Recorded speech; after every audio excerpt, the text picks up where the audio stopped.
할렐루야.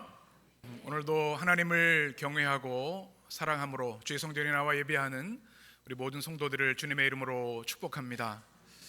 여러분, 지난 한 주간 잘 지내셨습니까? 한 주 사이에 완연한 봄이 되었습니다. 어제 오늘은 초여름 날씨라고 생각이 될 정도로 많이 따뜻해졌는데요, 우리 교회에도 봄이 찾아왔습니다. 여러분의 얼굴도 또 옷도 색깔도 표정도 봄처럼 화사해진 것 같습니다. 어제 교회 화단에 꽃들을 좀 사진을 찍어 보았습니다. 이제 꽃이 피는 계절인데요, 꽃들이 얼마나 예쁜지 한번 보여주시겠습니까? 네, 우리 교회 화단에 있는 꽃들이 이렇게 아름답게 자라고 있습니다. 귀엽기도 하고 또 사랑스러운 꽃들, 또 천사의 나팔이 이제 자라고 있어서 화려한 천사의 나팔이 또 피게 될 것입니다. 이렇게 아름다운 봄을 보면서 우리 성도들의 삶에 하나님께서 이 봄의 생명력을 가득 불어 넣어 주시기를 기도하는 마음을 갖게 되었습니다. 이 아름다운 봄의 계절에 우리는 부활절기를 지키고 있습니다. 부활절 하루가 아니라 50일의 축제라고 말씀을 드렸죠. 부활절기에 우리는 세 가지를 힘써야 합니다. 여러분 기억하고 계시죠? 누가복음 24장의 말씀으로 나눴던 말씀입니다. 우리가 하나님의 현존과 임재에 눈을 뜨는 절기가 되어야 한다. 우리 주님께서 떡을 떼어주실 때 그들의 눈이 열려졌지요. 또 두 번째는 하나님의 말씀으로 우리 가슴이 뜨거워지는 절기가 되어야 된다. 하나님께서 말씀을 풀어주셨을 때 그들의 마음이 뜨거워졌다고 말씀을 했습니다. 그리고 그들이 부활을 그냥 머리로만이 아니라 가슴으로 삶으로 살아내는 부활의 복음으로 무장하는 삶을 살았죠. 그래서 우리는 이 부활절기를 통해서 부활의 복음으로 우리의 삶을 무장해야 합니다. 우리 기독교 신앙에 단 하나를 꼽으라고 한다면 바로 십자가와 부활인데요, 그 중에서도 이 부활 신앙은 너무나 중요합니다.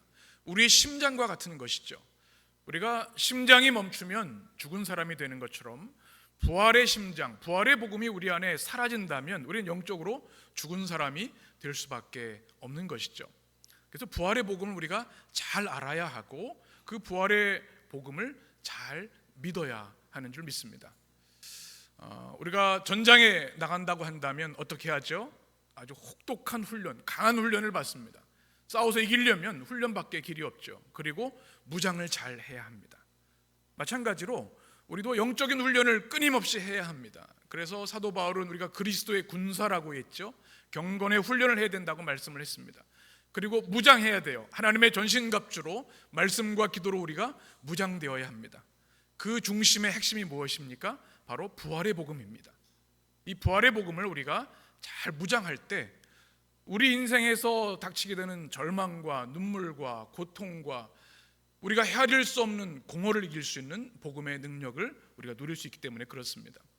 그래서 우리는 고린도전서 15장 부활장의 말씀을 부활절기에 계속해서 나누고 있습니다. 여러분 지난주 말씀을 기억하시죠? 부활의 핵심, 바로 그리스도의 죽음과 부활에 대해서 말씀을 나눴습니다.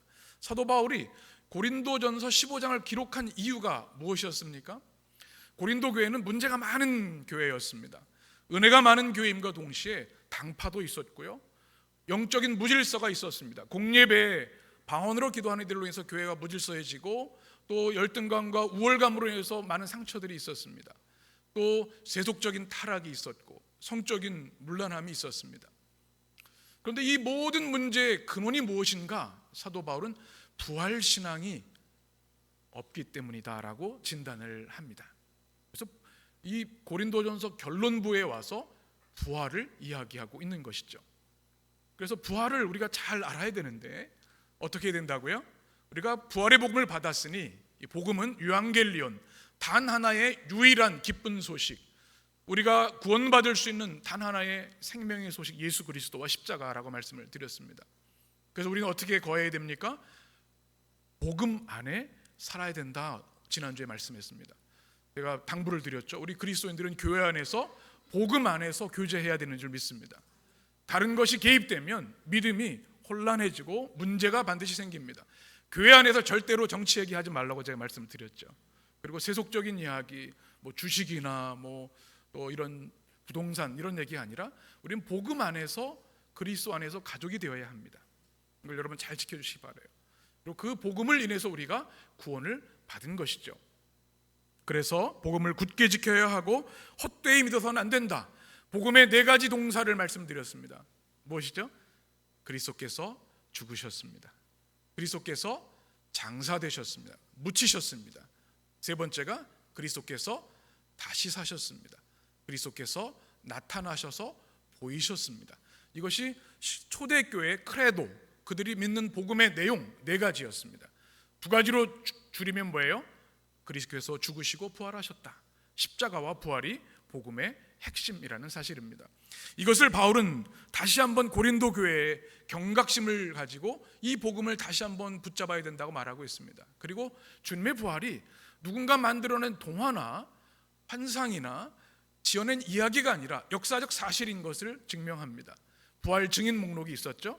처음에는 게바, 그리고 12제자, 그리고 주님의 동생 야고보, 500여 명의 제자들, 그리고 마지막에 칠삭동이 같은 다 바울까지도 주님이 부활의 주님을 만나주셨다. 그리고 바울은 겸손하게 고백을 했습니다. 나는 죄인 중에 괴수이고 주님의 교회를 핍박했던 사람인데도 불구하고 다메섹에서 부활의 주님 만나주셨기에 이것은 주님의 은혜, 나의 나 된 것은 주님의 은혜입니다. 이렇게 고백을 했습니다. 이 복음을 이 고린도 교회가 받고 성도들이 교회를 세워나가는데 문제가 하나 생겼습니다. 12절 말씀입니다. 같이 읽겠습니다. 그리스도께서 죽은 자 가운데서 다시 살아나셨다 전파되었거늘 너희 중에서 아멘. 그리스도께서 죽은 자 가운데 다시 살아나셨다 이렇게 전파하였습니다. 이 복음을 전한 거죠. 그런데 너희 중에 몇몇은, 소수의 사람들, 한 그룹의 사람들은 죽은 자의 부활이 없다 하도다 사도 바울이 이야기를 합니다. 고린도 교회의 상황을 지금 이야기하는 겁니다. 다양한 문제가 고린도 교회에 있었습니다. 고린도는 지금으로 치면은 아주 세속적인 도시, 향락의 도시, 아주 물질이 만능이 되는 그런 도시를 말합니다. 그래서 고린도 사람 같다 하면 이 사람은 세속적이 타락한 사람이라는 뜻을 가지고 있었습니다.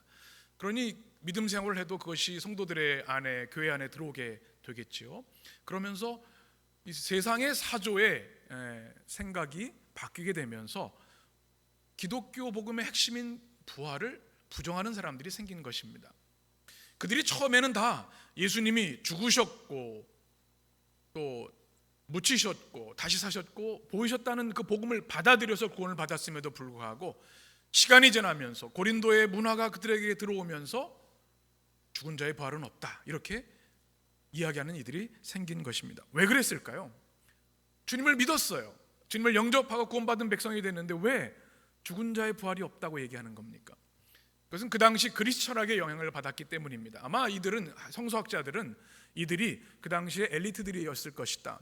철학을 중시하고 그것이 고상한 삶이라고 믿었기 때문에 그 당시 헬라 철학, 플라톤의 이원주의를 그들이 받아들여서 죽은 자의 부활을 부인했을 것이다. 이렇게 학자들은 이야기하고 있습니다. 그 당시에 그리스 로마 시대에 팽배했던 것은 이원론이죠. 그래서 이 몸은 뭐냐면 영혼을 가두는 감옥에 불과하다. 죽으면 어떻게 돼요? 몸은 끝나는 겁니다. 그리고 영혼은 자유롭게 살아간다. 영혼 불멸 사상이죠. 그런데 기독교의 복음은 이것과는 완전히 다른 것입니다. 기독교 복음은 뭐의 부활이에요? 몸의 부활입니다. 죽은 자의 부활입니다. 이제 다음 주에 그 몸의 부활, 부활체에 대한 말씀을 나눌 텐데 기독교 복음은 몸을 소중히 여깁니다. 몸은 성령이 거하시는 하나님의 전입니다. 그런데 그 당시의 철학은 몸을 경시한 거죠. 감옥일 뿐이다. 그러니 이 죽은 몸이 다시 살아난다고 그들 생각으로는 이해할 수 없는 것이었죠. 그래서 그들은 그런 생각을 가진 이들이 교회 안에서 그렇네, 죽은 자의 부활은 없어, 이렇게 얘기하는 사람들이 나왔다는 것입니다. 이런 이들을 향해서 바울은 13절에 보면 만일 죽은 자의 부활이 없다면 어떻게 되는지에 대해서 가정법으로 복음을 제시합니다. 우리 13절 말씀을 같이 읽겠습니다.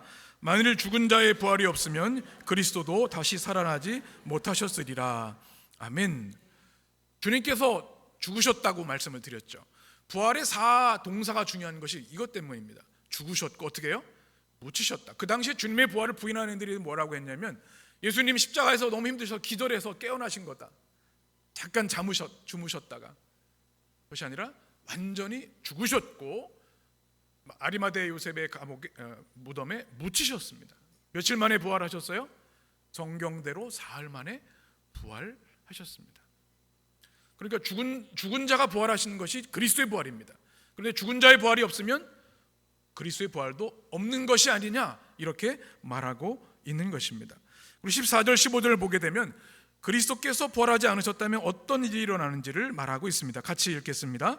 그리스도께서 만일 다시 살아나지 못하셨으면 우리가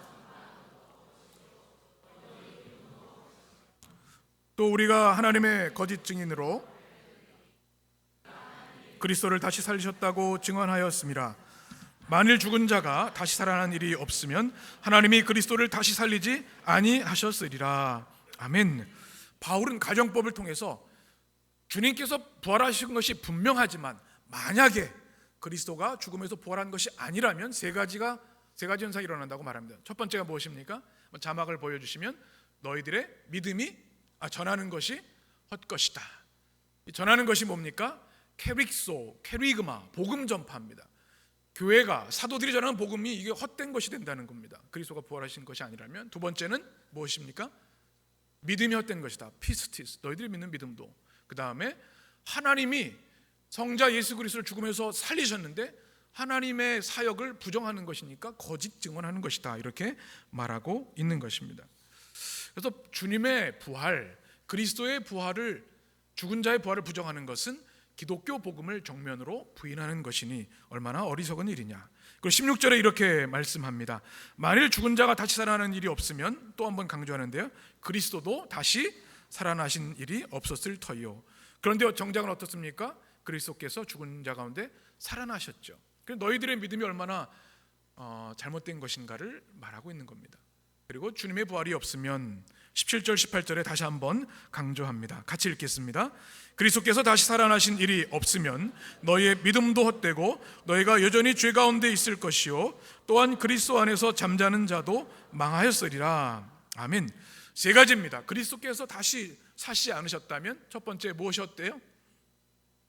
믿음이 헛되다. 두 번째는 너희들이 여전히 죄 가운데 있을 것이다.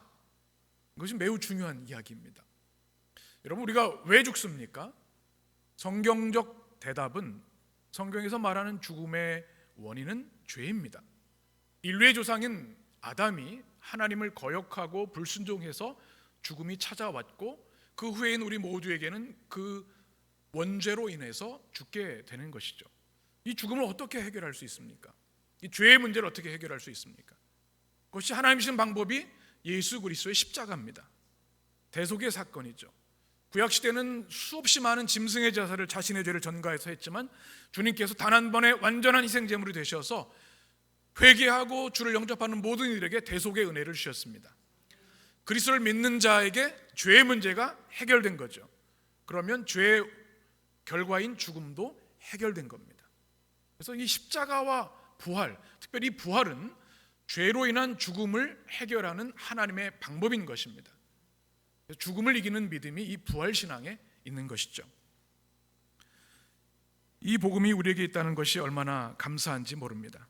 그런데 만약 그리스도의 부활이 없다면 그리스도 안에서 잠자는 자들도 망하였도다 말하고 있습니다.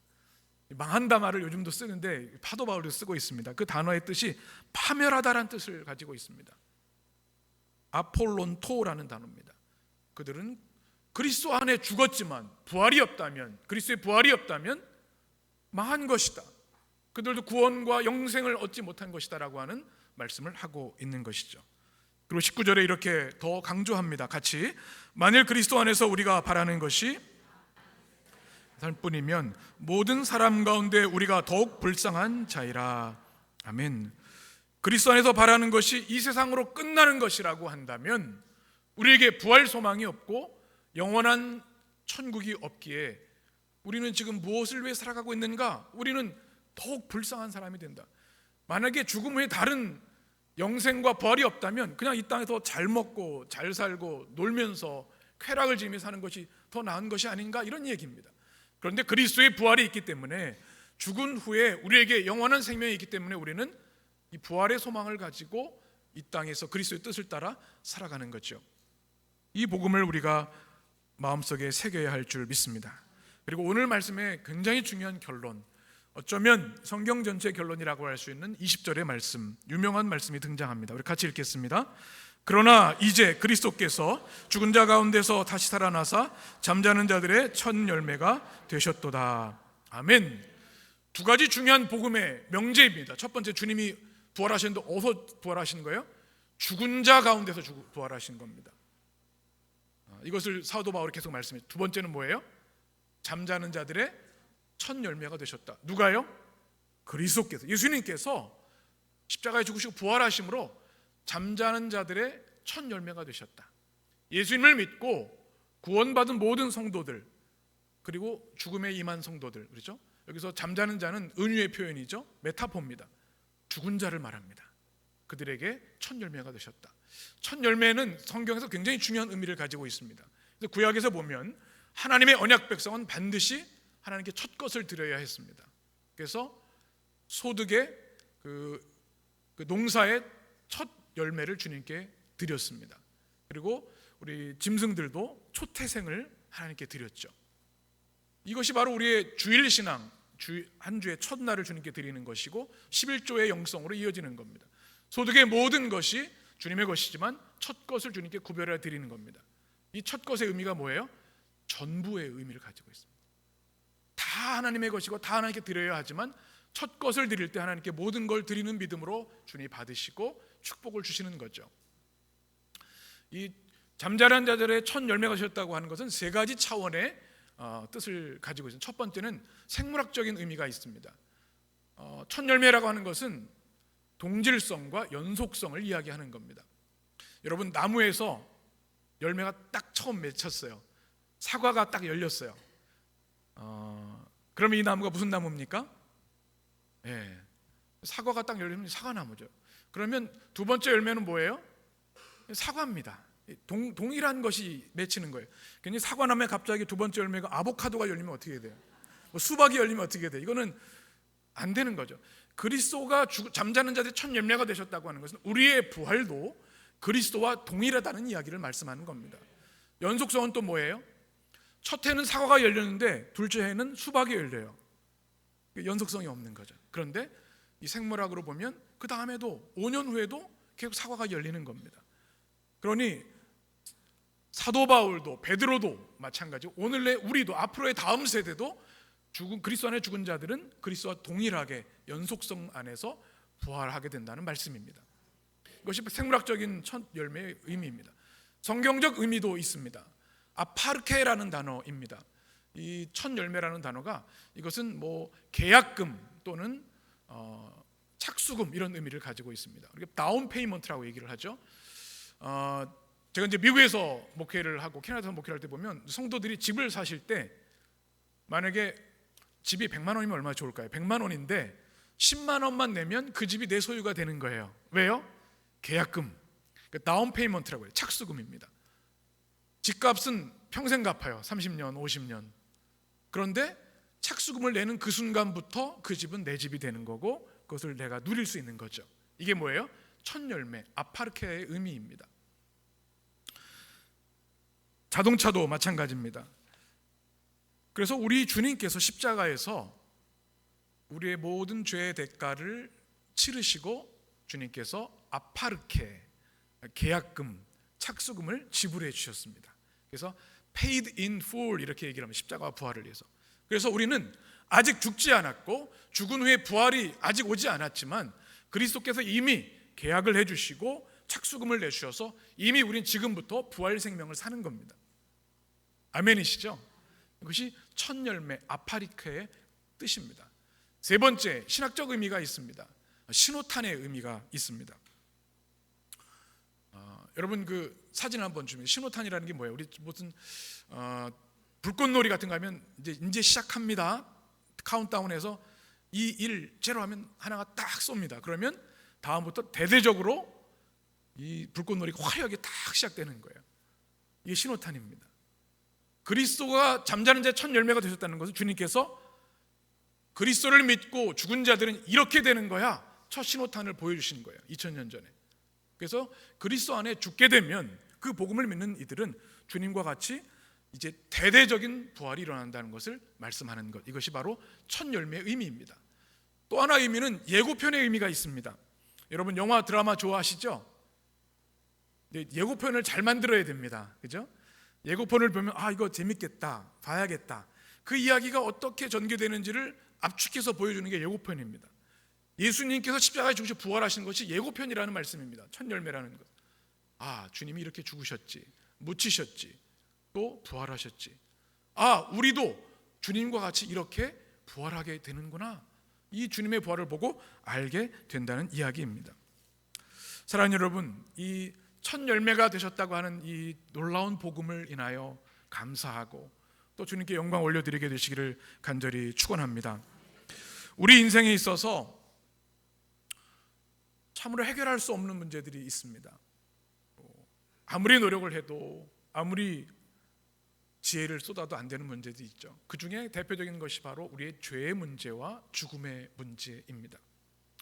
아무리 집단지성이 뛰어나도 아무리 과학이 발달되어도 우리 죄의 문제를 우리 힘으로 해결할 수가 없어요. 그래서 우리는 이 죄로 인해서 기울어진 운동장, 그냥 가만히 있으면 영원한 심판과 죽음의 길로 가게 되는 겁니다. 하나님께서는 이것을 아파하시고 안타까워하셔서 구약의 제사법을 주셨고 이제 그 완성을 위해서 주님의 십자가를 우리에게 허락해 주셨습니다. 죄의 문제를 해결해 주심으로 죄의 결과인 죽음을 정복하게 하신 은혜를 주신 거죠. 그래서 주님의 부활은요, 우주적 사건이고 또 우리 인류의 운명을 바꾼 사건인 것을 우리는 기억해야 합니다.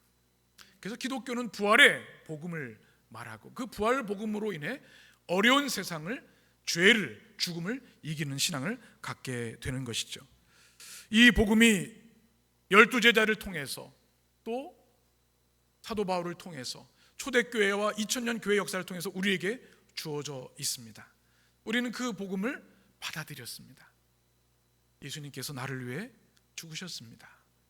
지난주 나눈 것처럼 주님의 죽음은 허망한 죽음이 아니라, 우발적인 죽음이 아니라 온 인류의 죄, 나의 죄를 위해 죽으신 죽음이라는 사실을 우리는 믿습니다. 그리고 주님이 죽으신 것으로 끝나는 것이 아니라 완전한 죽음에서 완전한 생명으로 부활하셨음을 믿습니다. 이 부활의 복음이 우리 안에 있기에 우리는 우리 인생에 닥치는 모든 눈물과 고통과 절망과 좌절을 이길 수 있는 영적인 힘을 가지게 되는 것이죠. 여러분, 부활을 우리가 잘 알아야 할 줄 믿습니다. 부활을 잘 믿어야 합니다. 두 가지가 필요합니다. 주님의 부활을 성경적으로 우리가 잘 알아야 합니다. 요한복음 11장 25절 말씀 같이 읽겠습니다. 예수께서 이르시되 나는 부활이요 생명이니 나를 믿는 자는 죽어도 살겠고 무릇 살아서 나를 믿는 자는 영원히 죽지 아니하리니 이것을 내가 믿느냐. 아멘. 주님이 친히 말씀하셨습니다. 의심의 여지가 없지요. 주님이 부활이 생명이라 말씀하셨습니다. 주님의 부활을 잘 믿어야 되는데 또 하나 믿어야 될 것이 있습니다. 우리의 부활입니다. 성도의 부활에 대한 믿음이 있어야 됩니다. 교회를 오래 다녔지만 이런 분들이 계세요. 예수님 부활한 건 내가 확실히 믿지요. 부활절마다 그 메시지를 듣고요. 그 주님의 부활이 얼마나 큰 기쁨입니까? 내가 부활한다고요? 그거에 대해서는 무지한 경우가 많습니다. 그런데 성경은 고린도전서 15장은 분명히 예수 그리스도의 부활이 그리스도를 믿는 우리에게, 그리스도 안에 잠자는 자들에게 동일한 부활의 능력과 은혜가 있음을 말씀하고 있습니다. 우리의 부활을 우리는 믿어야 비로소 온전한 복음으로, 온전한 그리스도인으로 이 땅에서 살아갈 수 있는 것이죠. 20절 말씀을 다시 한번 읽겠습니다.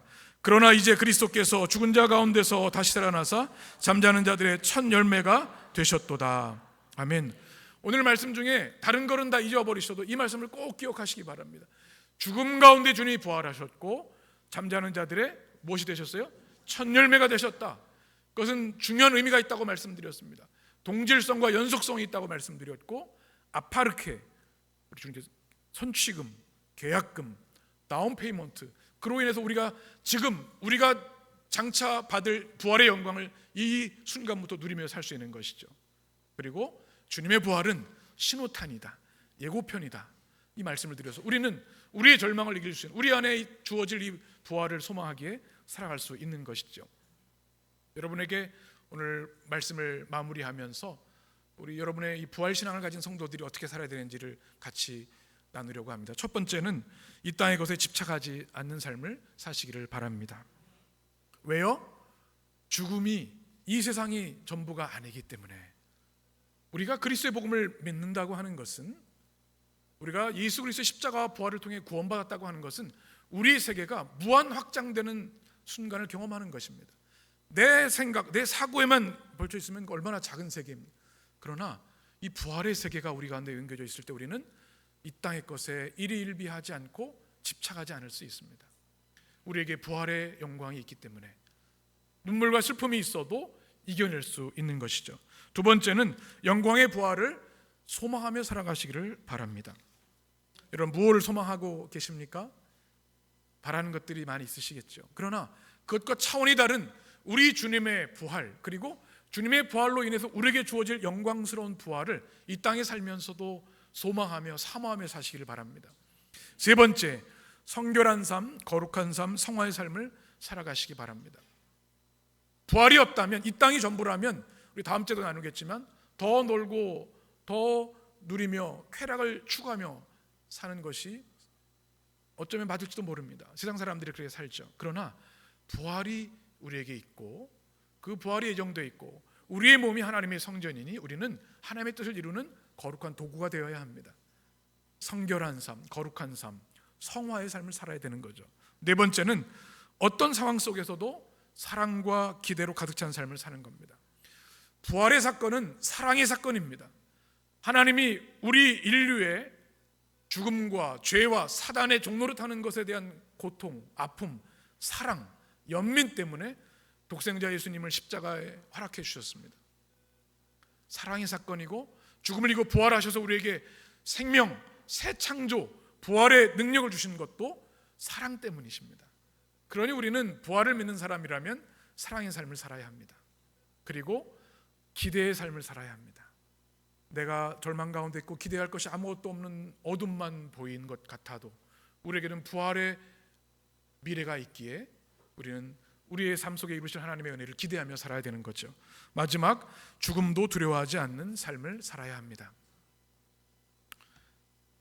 다음 주에는 이 부활의 순서와 부활체, 부활의 몸이 어떤 몸이 되는지에 대한 말씀을 나눕니다. 이런 질문을 보내요. 부활하는 건 제가 성경이니까 믿겠는데, 제가 20대 때 몸으로 부활합니까? 100세 때 몸으로 부활합니까?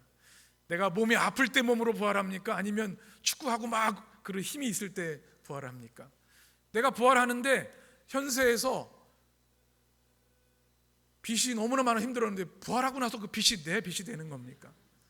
그리고 예수님께서 하셨던 말씀, 사두개인의 질문에 말했죠. 이 5 형제가 있는데 어떻게 됐어요? 이 사두개인들이 부활을 믿지 않기 때문에 우리 구약에는 계대 결혼법이 있죠. 형사 취수제가 있습니다. 형이 죽었어요. 그럼 형수가 이제 그 당시 최악의 약자가 되는 겁니다. 둘째가 결혼해서 보호해야 합니다. 그런데 둘째, 셋째, 넷째, 다섯가 다 죽었어요. 그러면 부활한 후에 누구의 아내가 되는 겁니까? 주님께서 뭐라고 말씀하셨어요? 어리석은 자들아, 부활은 너희들이 생각하는 것과 차원이 다른 문제다. 부활의 세계에는 결혼도 하지 않고 장가도 가지 않는다. 천사들과 같아진다 말씀하셨죠. 이 부활의 신비와 복음을 우리가 알게 되어질 때 우리는 죽음을 통해 영원한 생명으로 나가는 것이기에 장래가 천국 환송이 되는 것이고, 죽음을 이기는 믿음을 갖게 되는 것입니다. 이것이 2000년 교회 역사이고, 그렇기 때문에 교회와 복음은 세상을 변화시킬 수 있습니다. 세상에 가장 두려워하는 사람들은 죽음을 두려워하지 않는 이들입니다. 베드로가 그랬고, 바울이 그랬고, 많은 순교자들이 그랬고, 이 땅의 진실한 그리스도인들이 그렇게 살아갑니다. 왜요? 우리에게 부활의 소망과 권능이 주어져 있기 때문에. 주님께서 잠자는 자들의 첫 열매가 되심으로 우리에게 이 영광의 부활을 약속해 주셨기 때문에 그렇습니다. 사랑하는 여러분, 이 부활의 믿음을 가지고 이 땅에서 당당하고 굳세게 사시기를 바랍니다. 뿐만 아니라 이 땅에 주어진 시간을 헛되이 보이지 않고 신실하고 성결하게 사셔서 부활의 영광과 축복과 복음을 증거하는 주의 백성들 되시기를 간절히 축원합니다. 기도하겠습니다. 생명의 주님, 우리 삶에 우리의 가슴을 아프게 하고 허무와 절망으로 만들어가는 것이 얼마나 많은지 모릅니다.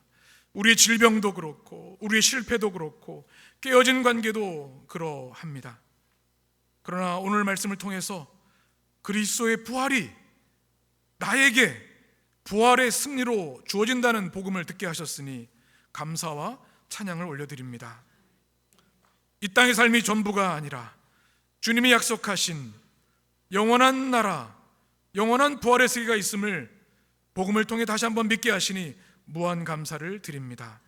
하나님, 성결한 삶, 거룩한 삶, 성화의 삶을 살게 하시고 우리 삶에 부활의 기쁨과 소망으로 충만케 하옵소서. 사랑과 기대에 가득 찬 삶을 살게 하시고 우리의 깨어진 모습조차 주님이 품어주셨기에 그리스도 안에 새 창조의 기쁨을 누리며 살게 하여 주옵소서. 죽음을 이기는 복음을 우리에게 주셨습니다. 그러니 당당하고 거침없이 살게 하시고 오직 복음 들고 신실하고 거룩하게 살아가는 역동적인 부활의 사람들 되게 하여 주옵소서. 예수님의 이름으로 축복하며 기도합니다. 아멘.